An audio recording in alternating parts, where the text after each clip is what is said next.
You know, what's interesting for me is that intelligence has been seen as a big determining factor for success and achievement, hasn't it? Okay, and it is to a large extent. Okay, there are many things that you can actually predict based on someone's intelligence. But here's the interesting thing. The interesting thing is there's no positive correlation between grit and intelligence.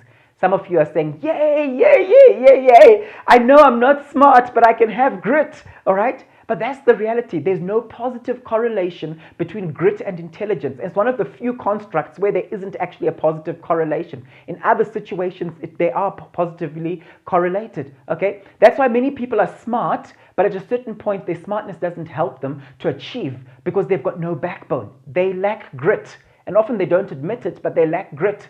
You see, so if you're both smart as a person and you've got grit, then that's a powerful combo, all right? Problem with a lot of smart people is that they were only rewarded for their smartness. That's all they were rewarded for.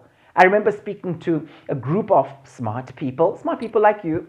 Okay? I remember speaking to a group of smart people and I said, you know what, to be on this particular graduate program, it was something I was lecturing on, this graduate program, you are the cream of the country. I know you're smart, all right?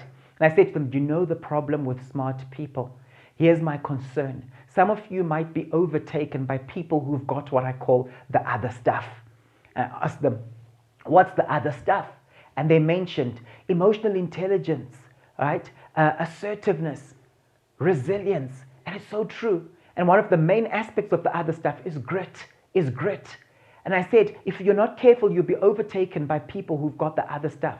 Because the problem with a lot of smart people is that's all they were rewarded for. They passed their degrees cum laude. You can do that. They got the science prize at school. They got the maths prize at school, the English prize at school, whatever the subject was. They got the prize. And then they ended up coming up with a misbelief, and this was their misbelief. My smartness alone will get me to the top.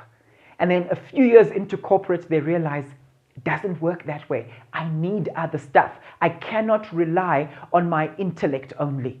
Some people get caught up in intellectual pride and then they start wondering, but I thought I was smart. And the sad thing is they become what's called the brilliant jerk. You know what the brilliant jerk is? It's that person who's hired by the organization because they're really clued up. But the problem is no one wants to work with them. And how many of you know that as you rise up as a leader, you have to get results through people? But how can you get results through people who are always avoiding you all the time? Listen very carefully because this might be you.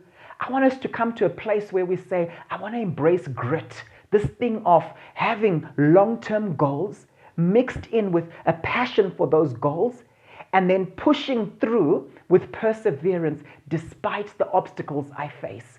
When you're that kind of person, you're a person with grit, you see. And here's the thing, grit is distinct, but it's similar to other constructs like perseverance, like hardiness, like resilience, like tenacity, all right? So for example, resilience is the ability to bounce back quickly, right, from a setback.